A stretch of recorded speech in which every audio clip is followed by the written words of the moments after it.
Hello and welcome to EPR with your favorite environmental enthusiasts, Nick and Laura. On today's show, we talk about post-conference follow-ups.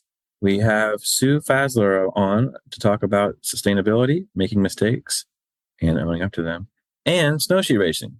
And finally, here are some random sustainability facts.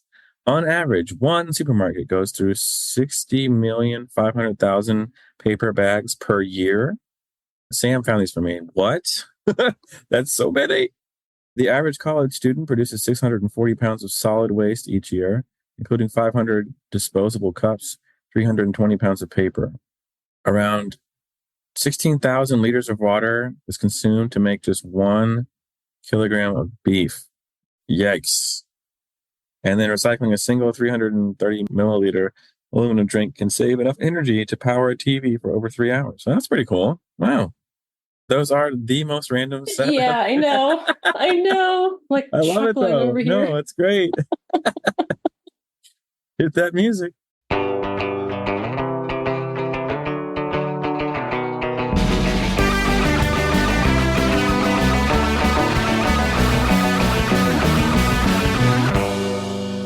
NAEP is hosting a geospatial working group webinar on Wednesday, June 12th from 12 to 1 p.m. Eastern.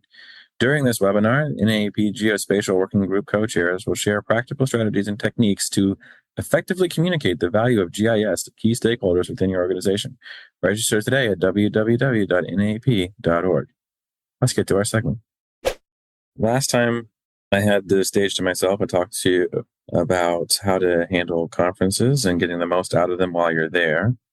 And, I think it's a good time to kind of recap, what you do after a conference. Because it's easy to, when you get the hang of things, to make connections and then come back and you're right back into the swing of things and nothing comes of it.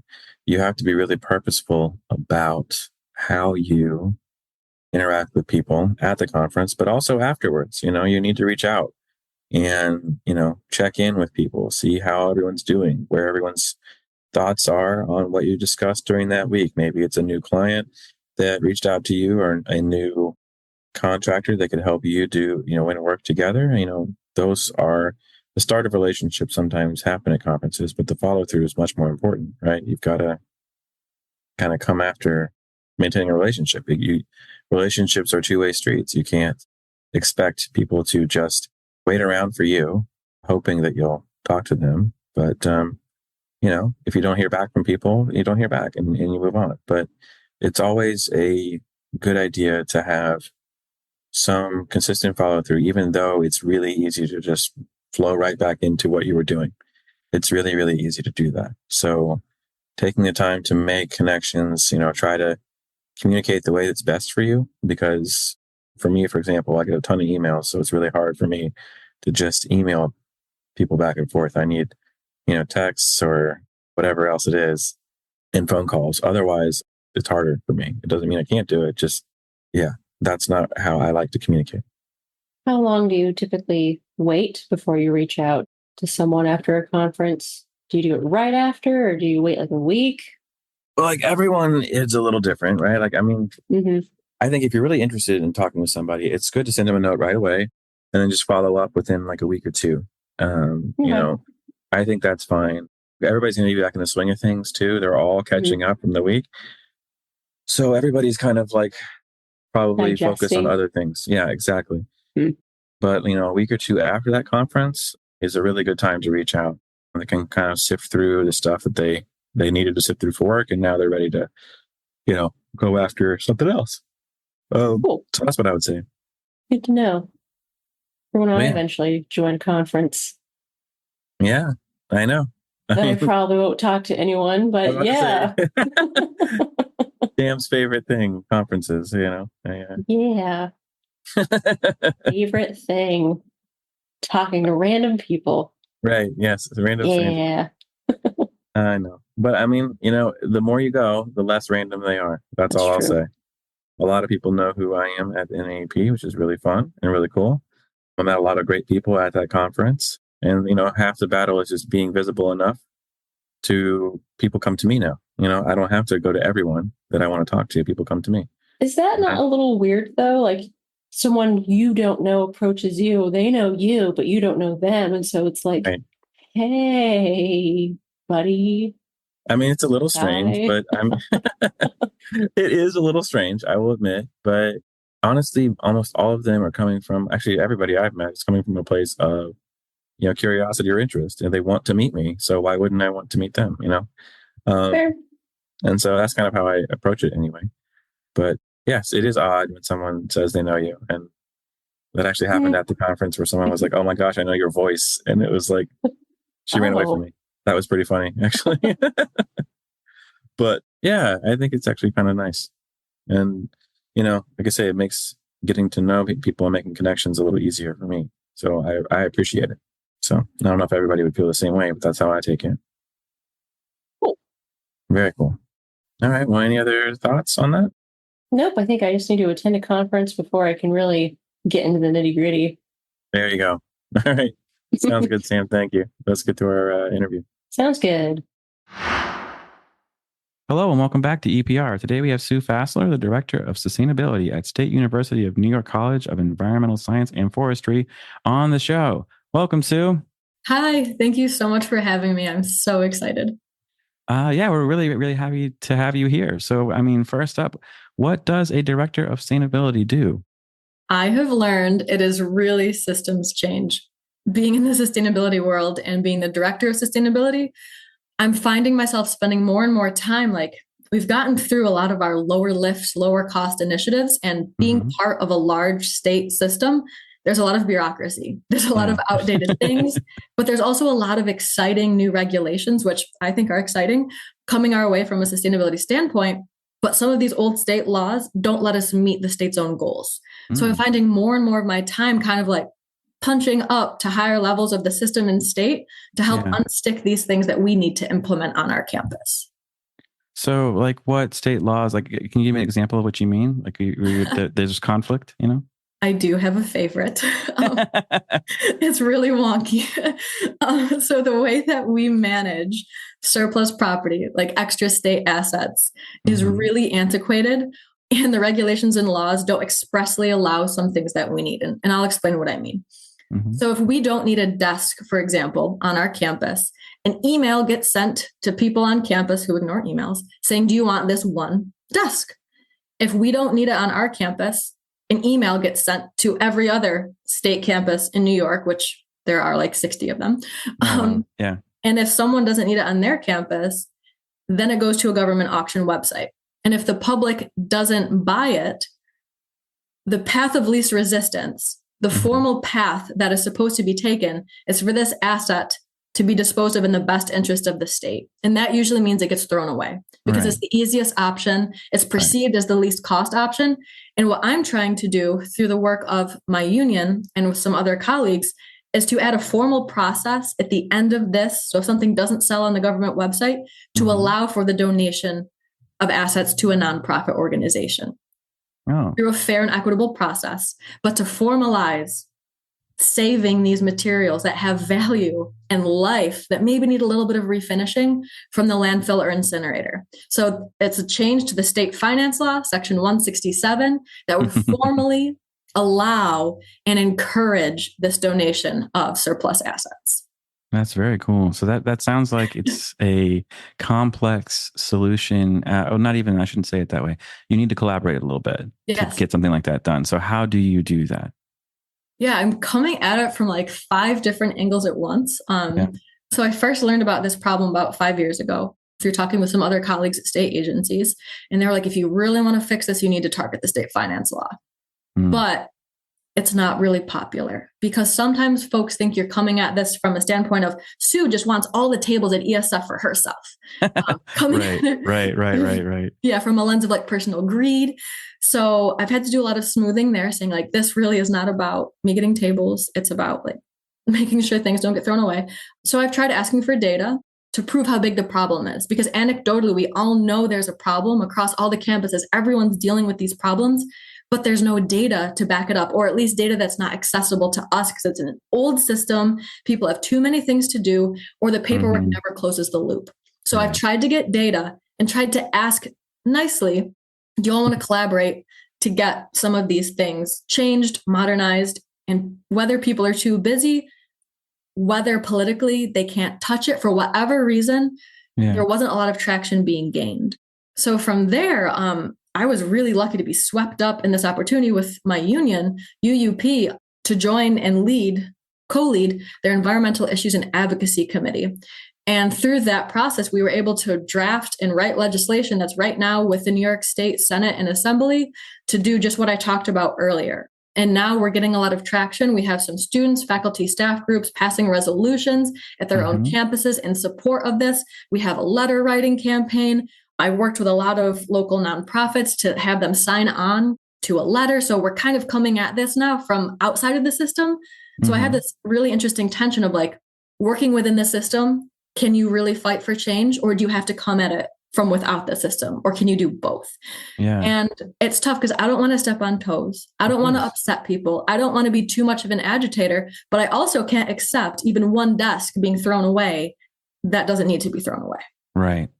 Yeah. It's like that. I remember there's a conundrum about food waste sometimes. It's like this, we can't, even though this is not expired, we're going to throw it away and we can't donate it because there's a liability issue. So there's always like there's an excuse for not doing something instead of a reason to do. Yeah. And you hit liability and risk aversion. That's what I'm realizing too. Yeah. State entities, legal authorities, they have a very different tolerance for risk than sustainability professionals. We're out here to rethink systems, to change the way we've been doing things. And it's messy. We're going to make mistakes. We're going to get it wrong. But that's where I have to be so careful as I push, not to push too much, because I'm going to need the very people that might be annoyed with me to help me write and implement a policy and implementation in practice that will actually work. So I'm still navigating that myself. Sometimes I know I'm making mistakes, but that is part of the game. And I just apologize and I warn people I will be back. I'll try to be helpful. I'll come with a smile, but I'm not going to go away. Right.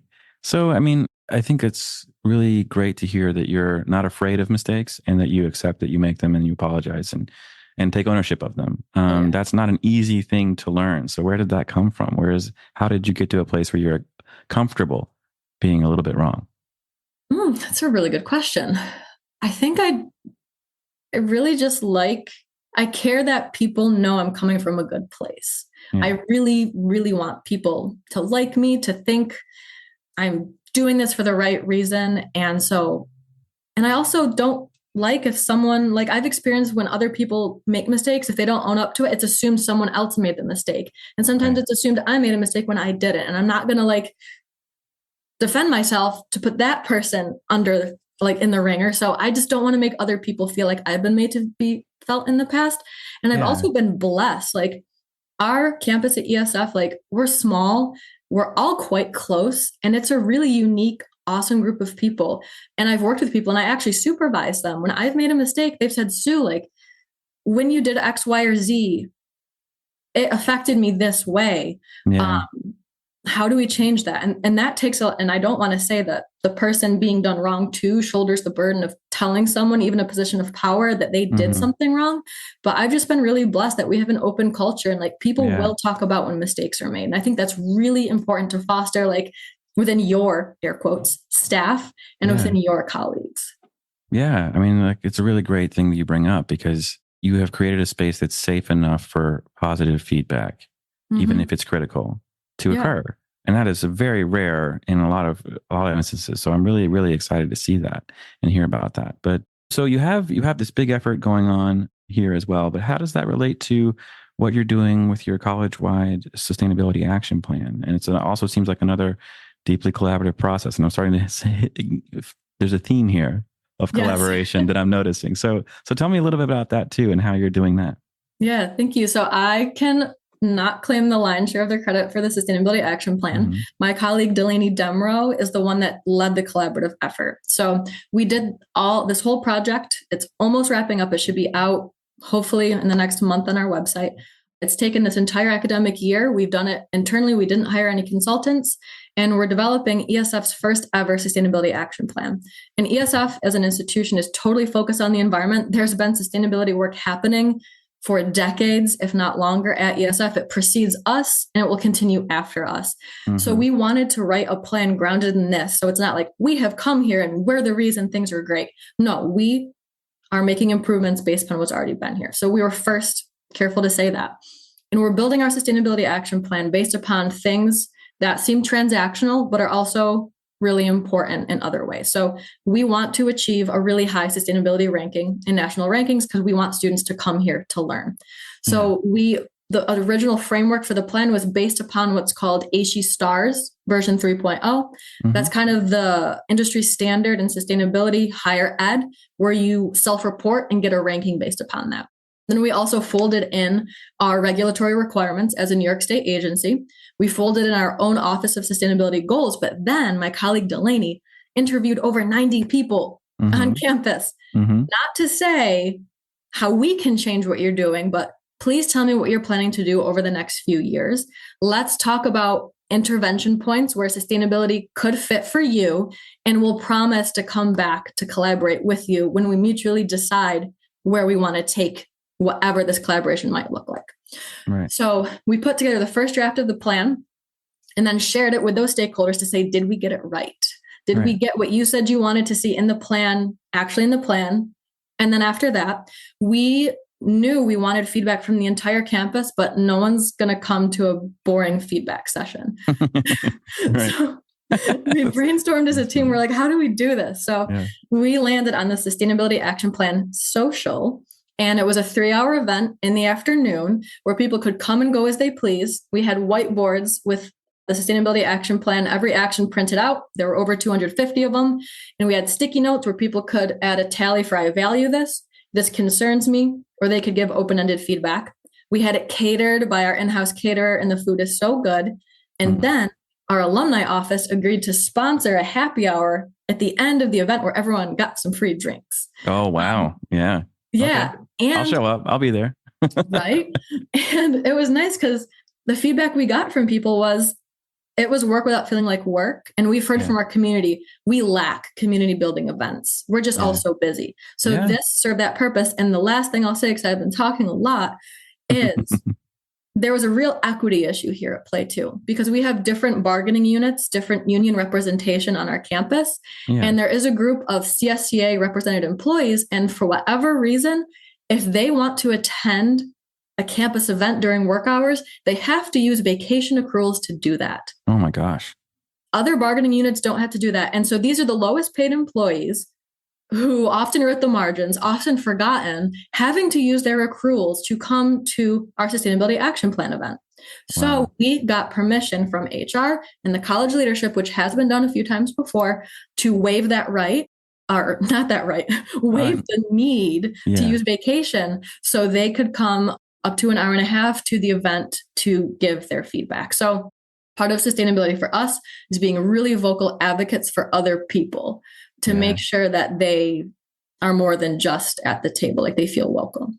Yeah, which, kudos to you for doing that, because that's tough to hear. I mean, I'm not surprised. And well, I guess first I should say never underestimate the value of good food for anything, right? But no, I mean, I really appreciate hearing you say that you're having to be an advocate for lots of different people in lots of different ways, and that's not easy. But I want to. So I mean, that's kind of speaks to the program itself too, and the institution. So tell me a little bit about ESF, and tell me what the program is and what you're trying to accomplish with it. Like ESF in general? Well, with your sustainability program. Oh, yeah. Okay. So it's kind of all one and the same, honestly. Yeah. So I'm an ESF alum, both undergrad and grad, and I've worked here for 5 years. So I have a really wide-ranging depth of knowledge. Yeah. ESF was founded in 1911, and it was it was originally a school of forestry, and eventually expanded to include other great programs like environmental biology, environmental studies, an online program in sustainability management. We also happen to have campuses all over the state and manage 25,000 forested acres, most of them in the Adirondacks, which is a beautiful region. We have a ranger school where people go and to a whole different campus and learn ranger school activities. And sustainability really does pervade ESF. Every program, every major is sustainability at its core. We have environmental resource engineering. Like there's just always a sustainability bend. Yeah. So you would think, and you would be right, that my job in the Office of Sustainability is a little bit easier at ESF than other institutions, but we also struggle from many of the same things. Yeah. Tight budgets, perceived and real lack of staffing, and people are so busy, and we're asking people to slow down, to rethink. So what we're trying to do as an institution, we set a bunch of priorities for our sustainability action plan. We want to continue to lead sustainability in academics and research and in operations. We've held that mantle for a while, but it's a good thing that other campuses have been doing this work and want to do more of this work. But we don't want to become a relic of the past. We need to be innovative and evolve and keep people wanting and looking to us as leaders. It's building our campus community and our campus culture. That's one of our big priorities. Is we want people to feel well. We want people to enjoy coming to work, and we want to have reciprocity with our college leadership. That's a really big thing for us too. And then we have the standard carbon, energy, zero waste goals as well. And we also have goals centered around inclusion, access, diversity, equity, and the ways that we interact with the surrounding community. Because so many times academic institutions fly in, they do research, they say, thanks for being a subject, bye. And there's not reciprocity there either. There's not a mutual definition of what does the community need? What can ESF provide? So we're really trying to be more deliberate as an institution through this action plan.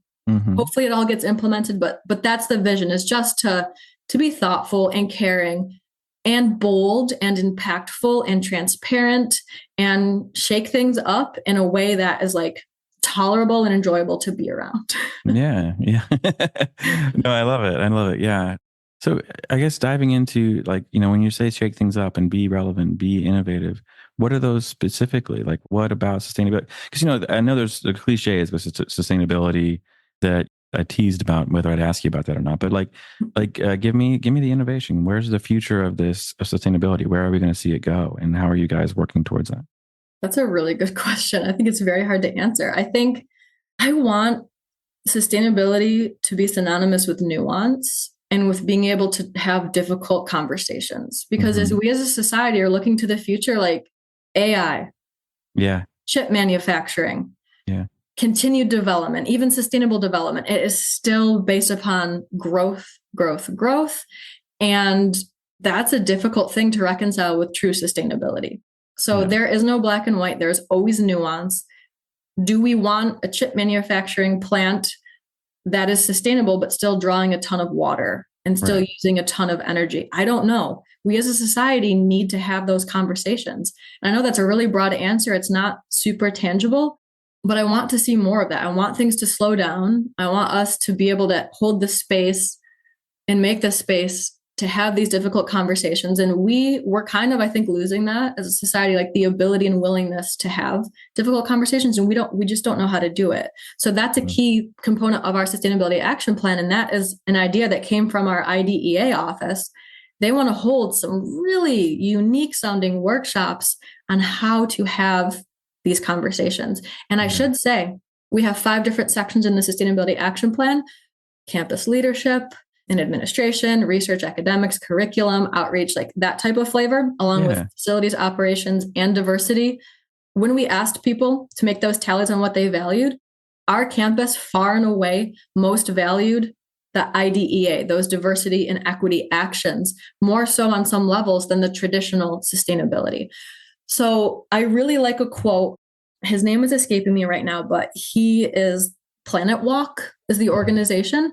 And I heard a quote on a TED Talk or a TED Radio Hour where he basically said, we need to expand the lens of sustainability beyond environmental, because if we are able to exploit like our fellow human, we're going to be much more willing to exploit the non-human world around us. So we have to practice and learn how to treat each other so we can then give similar treatment to non-human objects and landscapes. And that really crystallized it for me. And that was a question we got a lot in development of this plan is, this is broad. This is a lot more than what I thought of as sustainability. It's not environmental. Like, why are we delving into the social? And it really is all connected. Yeah. Well, what is social sustainability then? What is beyond environmental when it comes to sustainability? Yeah, I think it's making space for those difficult conversations. It's looking at things like living wage and pay equity, because from a purely, again, transactional approach, like if someone isn't well, if someone doesn't have their resources to enable them to do their job or survive in life, they do not care about sustainability because they just do not have time. Mm-hmm. So if we're being a bit reductionist in a way that I don't love being, we need people to be okay in order to care about sustainability. We need to make sure that they have income that suits them, that fits them, that they're doing something that they enjoy doing, that they have some leisure time. It's not a bad thing to have. Yeah. So it's making sure that, and they're nourished, they have good food, culturally appropriate food, things that they recognize as home and that feel safe to them, because only then will people be able to think of these, quote, higher order changes that need to happen. And again, societally, we really need to start grappling with how much is enough, because there is so much on this planet, so many resources, like there's enough so everyone can have enough. Yeah. And some people are going to have to give some things up. Yes, it's going to be difficult. It's going to be messy, but we need to be willing to do that before we're past the point where we're not going to be able to enjoy any type of life as a society, let alone on this planet. So I think we need to start really shifting away from the infinite growth mentality. And I would love to see some big name politicians debating these things on stages, because we keep things at the high level. I want to see people get in the weeds. I'm an in the weeds person. Trust that the American public and the world can handle the weeds. Right. Because we just don't, we get press releases, we get speeches that other people write for you to say, and we don't actually know what you believe and what you know. Like, I want someone to get granular. Right. It's like, market research says that I should tell you this. Right. Which is very difficult, because you're like, no, but when we hear what market research tells us, you should say, we know it's market research, right? It's almost like defeating the purpose of being human. It's very interesting. I think one of my favorite quotes of all time is, the best ability is availability, when we have people who are not able to be present at work for any number of reasons, they are less valuable than someone who is able to. And if you do not have the resources to take care of yourself or your family, you may not be able to be available for the job because you do not have those resources. So very, very fascinating to hear you talk through all of that. And I think one of the challenges with sustainability, and I would love your take on this, is how transactional it seems to be, right? It's like, well, you have to prove to me that this has value to my organization. Where are the dollars that we'll save by doing sustainability? Do you still come across that challenge? Has it been easier for you at ESF than it would be at other places? I think it's a little easier at academic institutions because they are like incubators. They're grounds for trial and error, and that's what they're there to do. But absolutely, we're in a tough fiscal situation right now. Many campuses are across the country, especially state-operated campuses. So we really have had to prove a lot of the kind of dollars and cents of what we're doing. But what's also really special is New York State is putting money behind many of the things it wants to see done. And one example is the New York State Center for Sustainable Materials Management, which is housed at ESF and funded by the New York State DEC. So this is multi-million dollars of funding. And the core mission of the center is to transform and reimagine collectively the way that New York State defines waste and how it manages waste. And so some of the services that the center provides is recycling education, recycling market development, really starting to get more into reuse, because that to me is way more important than recycling is really reuse. And then it's also researching kind of the next generation of materials, because like it or not, I don't like it. I hate it. We're always going to probably have some level of single-use products in our life. Right. So it's developing the compostable products made of like spent brewers' grains or other waste materials. Right. And then the DEC funds other research centers throughout the state, like Alfred with glass. Stony Brook is doing waste characterization studies to understand what the state as a whole is throwing away, so we can make a plan to reduce that. So New York State is putting a lot of money in some ways and a lot of trust in universities to be able to be a little bit more bold and make mistakes, get a lot right, hopefully. So that is nice. And I'm involved with the center too. And their executive director is phenomenal. And she is very willing to help fund some of the projects ESF wouldn't be able to fund otherwise. So we can pilot them at ESF and then hopefully expand them throughout the state. That's very cool. That's really cool to hear. And I'm wondering, so how involved are your students with those kinds of efforts? Is it something that you get to do engagement with? Is that on the faculty? How does that process work? Yeah, that's one of the things I think we've been able to do best because we have Rochelle Strassner. She is our Sustainability Outreach and Engagement Manager. And this shows why you need appropriate staffing. So many institutions have one sustainability person tasked with doing it all. And like, that's never going to happen. It doesn't matter how good you are. It's not going to happen. Right. So we have Rochelle. And since we hired her, we're able to hire 18 to 20 students every academic year in multiple positions. So we have 10 students in our dorm, eco reps. They are peer-to-peer educators. There's a monthly theme. Rochelle has so many touch points with them, and they do different activities, different educational programs throughout that month. And they are peer-to-peer educators in the dorm. We have sustainability engagement assistants that do something similar for the larger campus community that isn't living in the dorm. We have research assistants that are working really closely on like targeted projects. Like, for instance, one of our students is incredible. She just graduated as a master's student, and she got together with our campus dining provider to say, like, for our sustainability reporting, we really need to start getting a handle on like how much of our food is sustainably produced, ethically sourced, plant-based. And like the data is there, but it's in invoice form. It's not easy to understand. So she created a spreadsheet, and the next student we hire is going to input the invoices into the spreadsheet. So it's not glamorous work, but that's the data we need to figure out how do we improve our programs. We have another student who's going to be working with us on some surplus property programs. So we try to do a really good job of having students doing different things that align with their interests, but that our office really, really needs done. We don't want to give people busy work. Right. Yeah. So it's funny. You say in your notes that a lot of sustainability work is an exercise in change management and relationship building. Yeah. And I love the idea. What change management? Can you define that for me? It's convincing people that change is okay. I knew that'd be it. It's like, it's just so, and the years fly by. Yes. Like you can think, oh, I've only been doing it this way for like 2 years, but it's been 10.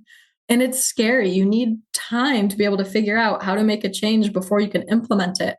And change management also is like, okay, so you don't have time to make these changes, but they're critical that they're done. It's how do we work together with your permission? What part of your workload can I take on or do the research for, checking in with you so you feel comfortable, so you know I'm not stepping on your toes, so you know that you still have ownership and leadership and a say, but we really need to get this done. Yeah. So that's kind of the change management and the relationship building. Yeah. And I'll go back to a job I had 6-7 years ago at this point when I was living in Southeast Florida. I was the city of Hallandale Beach's first green initiatives or sustainability coordinator. Yeah. So I went in, I was like, I'm going to get so much done really quickly. Yeah. A lot of people didn't know what sustainability was. They were willing, but they just hadn't come across that too much in their work before because I was the first person to hold the position. Right. And I really spent the first 2 years getting to know people, doing things for them, being present at events, building trust. So when it came time in my last year at the job to build the city's first ever, that's my theme, sustainability action plan, there was a team of 25 people that were willing and excited to be part of that development team. And one of my favorite things that happened is there was kind of this gruff operations manager. He was really funny, but he sure didn't love sustainability and probably didn't believe in climate change. Right. But we'd built a beautiful relationship. So I asked him, do you want to be on the sustainability action plan team? And he said yes. And there was one meeting where it was a little chaotic and people were talking over me. And he got up, he slammed his hands on the table. He goes, hey, the green girl's trying to talk. He had my back. Yeah. So even though we're very different in our beliefs and in the way that we conduct ourselves sometimes, like he cared and he got behind the effort. So that's what it's all about. Yeah. He saw you as a person. And that's really great. And it's so easy to forget sometimes, even in leadership, that your relationship with other people is extremely important, and how you come across matters immensely. So I love hearing that. But I also have to ask you about some of your memorable moments. We love doing what we call field notes, where we ask our guests to talk about fun experiences they've had in the field doing their job. And you've got a couple here, but I want to know first about waste audits. How does that relate to you personally? I love waste audits so much. So multiple times a year, we have the grounds crew section off building by building, all the trash and recycling generated. And with a group of volunteers, students, staff, never a faculty member, we got to get them. We weigh it, then we dump everything out and we sift through it and we sort it into piles of this is actually trash that should have been recycled or that should have been composted. And that help us understand what is campus buying, what are they throwing away, what items are really confusing them. And why is there 40% of the trash weight that's food when we have compost bins everywhere? So my field note is, I was pregnant with some of these waste audits, and like the most active my baby ever was when I was actively doing a waste audit. So he's definitely, he's a chip off the old block. That's so funny. I love that. So is it like you and a bunch of people like just diving in dumpsters? Like, or what do you actually do during a waste audit? Like, so how do you get the waste? Not dumpsters. That would be very unsafe. Although we have done that once. We're like, don't tell our EHS officer. He won't be listening. So yeah, the optimal group for our campus size is like 8 to 12 people. We do a safety training. We have proper protective equipment. So the grounds crew and the custodial crew, they know what time of the day the custodial crew is going to bring the trash down to the trash room and the recycling. So the grounds crew picks it up. They put it on the side of a hill labeled building by building, just the bags. So then we as a team pick up the bags by building, we weigh it to get an initial weight. And then, we carefully open the bags so we can put everything back in, and we literally dump it out. And then we just sort it and then reweigh the sorted piles so we can get a sense of what's being produced. And I can send pictures if anyone wants to see pictures. No, I love that. That's absolutely great. What is the answer to like why there's 40%? You have compost bins, which is really cool. No. Why aren't people doing that? I don't know. So one big thing, when we looked back, like a lot of it seemed to be like the food scraps from food prep for catering. So I went back to the catering manager. I was like, we're seeing a lot of food scraps. How do we help this? He's like, oh, our compost bin disappeared and we never got it back. I was like, that's an easy fix. Yeah. And we just brought the bin back. Right. So that really helped. But then we also adopted like a semester-long theme of food as compost. Yeah. So every presentation we did to the public, we talked about it. Yeah. And it kind of worked on the margins. So we use our student employees to be trash talkers. So we station them by the bins at big events. Yeah. And they do not shame people, but they help them sort material. And I might have at an accepted students day last week just dug into the trash and real time moved everything to the right bin. That's fine. And then what we're also going to do is we worked with our communications department to redesign our bin signage, because I designed it 5 years ago with $0 and it's okay. Like it's not a work of art. Right. Theirs is a work of art. So now we just need the funding to purchase them for the whole campus. So that's the difficulty. Yeah. Yeah, it always is, but it's great work. It's really wonderful work. And, I love it. And I'm really glad you got to share a lot of that. So one of the things we do on this show, we try to really connect the environmental professionals community. And one of the ways we do that is by having people like you on, but we also love to ask you about what your secret hobbies are. Right. And so we have to talk about that before we let you go. So I need to know, first of all, I didn't know there was such a thing as snowshoe racing. But also, are you good at it, or is it just something you like to do for fun? What does that even mean? So I am very competitive. I played college soccer, again, ESF, small school. I'm not hyper skilled, but I will say I'm athletic. Right. And I'm fast. Yeah. So now in my post-college life, I want to find a way to be competitive, but be able to win some things. So I was like, okay, what is a really esoteric sport that not many people know about, that I don't have to be really skilled at? Snowshoe racing. Someone that I had met told me that they snowshoe race. I was like, this is the answer. Right. So that you get different. They're not your typical wide snowshoes. They're like low profile, they're thin, so you can still run with your normal stride. Okay. And yeah, in New York, there's a pretty robust little snowshoe racing circuit. The Empire State Winter Games there's a 100-meter sprint, there's a 400, there's an 800, and then there is a 5K, and you do it all in one day. Oh my gosh. So it was terrible, but I did get gold in the 100-meter, which was my goal. But there were only like 4 other people doing it, which again, remember, that was my plan. Yeah, exactly. So I do want to keep doing it though, because like there are some very good people that do it. It's not just like for washed up college athletes. Oh, I love it. I won a trivia contest once, and I tell people like I came in first place all by myself, and there were only 2 other teams, but it doesn't matter. I still won. It does not. So, it does not matter. Yeah. Gold is still gold. Yes, exactly. I love that. That's so fun.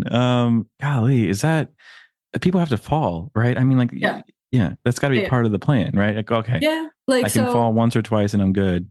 It's tough because like some of them are on wide groomed trails, but a lot of them are just through like goat paths through the woods. So like whoever's in first or up there, they kind of break trail for everyone else. So it's really tiring. So you kind of want to hang back. And then when you want to pass someone, you have to burst into like the fresh powder. And sometimes that's when people fall. Cause like you're going fast, then you hit some powder. I haven't seen, there's not as many people falling as you would think. I've never fallen, knock on wood. I'm sure I will sometime. Actually, no, a girl in the Empire State Games did fall. And I do have a video.